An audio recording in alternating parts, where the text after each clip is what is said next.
Once you beat it, the mech explodes and falls into the abyss. God, that was easy.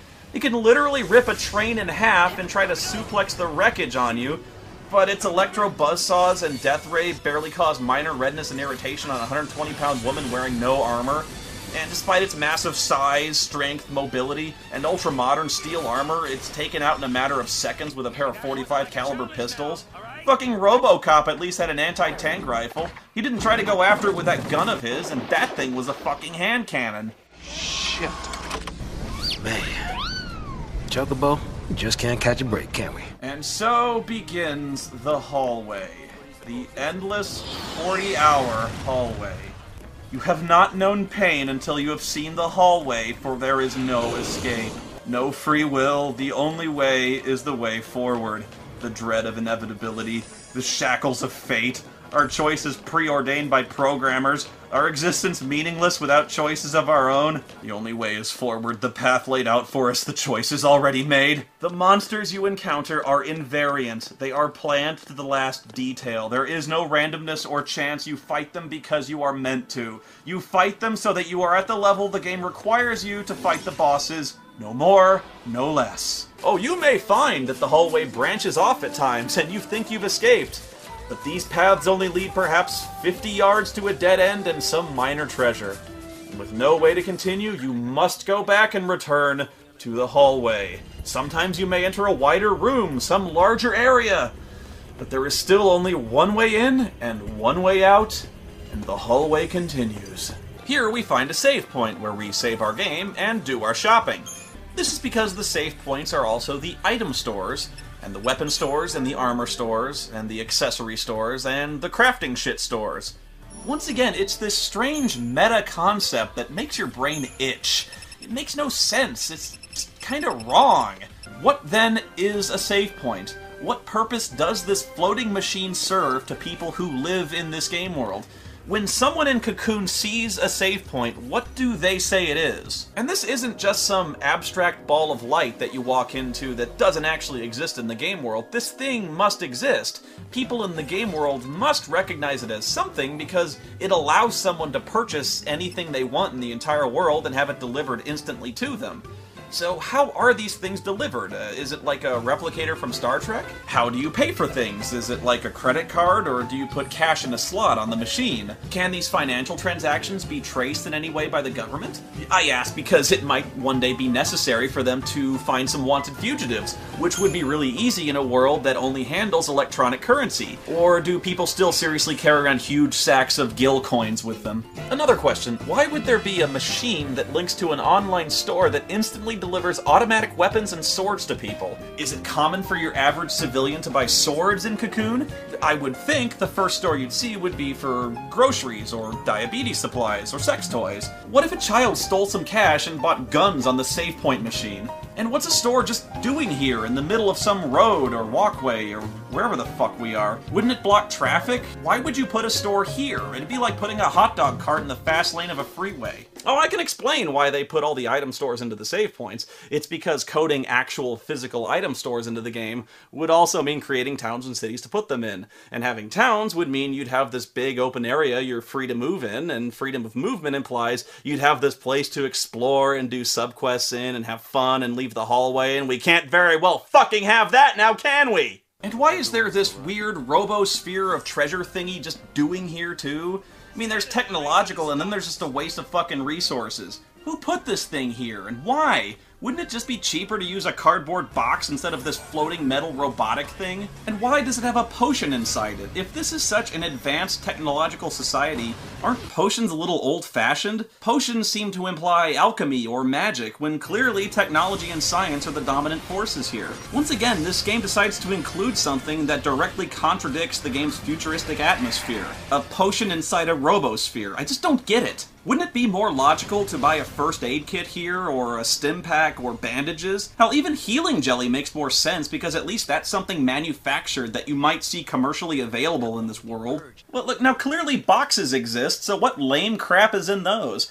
They must be worth less than a single potion, because apparently they don't warrant the floating treasure spheres. Ugh, for the love of all that's good! Here's another thing that just kind of takes you out of the game. If Saz is so scared, why does he bother with the goofy gun kata poses that assuredly would cause him to be much less accurate? Why does this lever move along a Z shape? Is that necessary?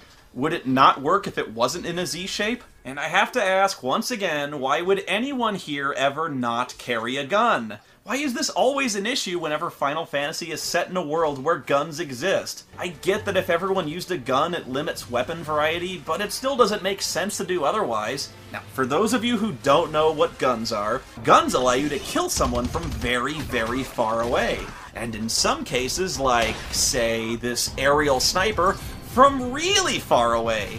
And these guys do it while flying in the air at the same time, which is way better than modern snipers who even today can punch a hole in a dime from a kilometer away. And the reason they do it from that distance is precisely so people don't run up and stab them in the face with a sword. Ah, she's stabbing me in the face with a sword! My jetpack is useless! Dude, just fly away and shoot them. Fly away! Your guns are bigger and more accurate, and by the way, you can fucking fly! Don't you think you'd have to study for years in the military to be promoted to the special jetpack sniper squad? Do you really think they'd give jetpacks and sniper rifles to morons who just fly around in circles playing grab ass? Yeah, we're totally spinning donuts in our jetpacks, dude! What's your angle? My angle? I'm after the Foul Sea. Just what you were looking for. The post-Foul Sea. Oh, right, yeah, of course. What's a pulse fal'C? Yeah, whatever, it's not important to explain the objective of our mission. Let's go over to another group of rebels fighting it out in the streets. The rebels are also allied with the Maquis, which would make the soldiers we're fighting... the Federation? This is Snow. What can you possibly do? Snow is an idiot. Since when have heroes ever needed plans? Who punches things? But I gotta do something, right? These people need heroes. What's our motto? I don't know, what's the matter with you? What's our motto? The army's no match for Nora. Attaboy. Oh, wow. That is seriously, like, the most boring, unmemorable motto I've ever heard in my life. I've already forgotten what it was. It's not exactly the sort of thing you'd put on a bumper sticker, is it? It's no Wolverines. Shit, it's not even Calvin peeing on a logo window decal. Yo, boss. What's the plan? Charge in, guns blazing. That's a great plan. Charge in, guns blazing. Could work, if Snow ever carried a fucking gun! Real heroes don't need plans.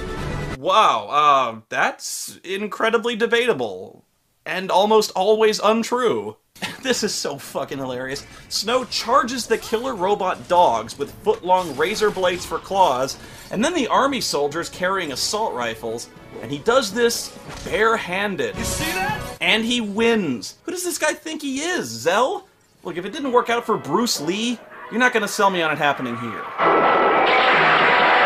Because, I mean, look, Snow and his guys are defending a bunch of refugees against this 15-foot-tall, 30-foot-long armored robotic behemoth. So, naturally, the most logical course of action is to attack it with no weapons whatsoever.